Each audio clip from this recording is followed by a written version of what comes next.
என் பேர் அன்னம்மா, கோயம்புத்தூர் மாவட்ட மகளிர் அணி அமைப்பாளர். இன்றைக்கி இங்கே தெற்கு தொகுதி வேட்பாளராக வெற்றி வேட்பாளராக தலைவர் அவர்களால் நியமிக்கப்பட்டுள்ள நமது முன்னாள் அமைச்சர் மேற்கு மண்டல பொறுப்பாளர் செந்தில் பாலாஜி அண்ணன் அவர்கள் இங்கே மாபெரும் வெற்றி, கிட்டத்தட்ட நீங்கள் பார்த்தீங்கன்னா 75,000 to 1,00,000 ஓட்டு வித்தியாசத்தில் ஜெயிப்பார்னு நாங்களே எதிர்பார்க்குறோம்.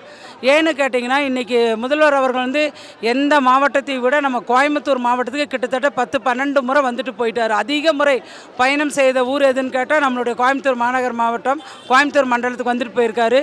என்னென்னு கேட்டிங்கன்னா, இங்கே ஏற்கனவே 2021 எலெக்ஷனில் பார்த்தீங்கன்னா எல்லா 10 தொகுதியுமே அதிமுக வென்றிருந்தது.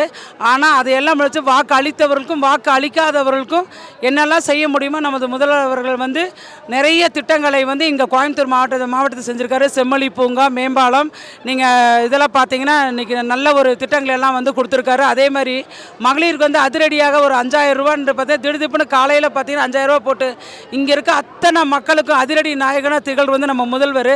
அதனால் இங்கே கோயம்புத்தூரை யாருமே அசைக்க முடியாத திமுக கோட்டையாக உருவாக்க நமது தெற்கு தொகுதி வேட்பாளர் அண்ணன் செந்தில் பாலாஜி அவர்கள் மாபெரும் வெற்றி பெறுவாங்கன்றது எங்களுடைய இது தெரிவிச்சுக்கிறோம். கண்டிப்பாக வெற்றி பெற்ற அந்த வெற்றி காணிக்கை எங்களுடைய முதல்வர் அவர்களுக்கு அவருடைய பாதங்களை சமர்ப்போம்னு தெரிவிச்சுக்கிறோம்.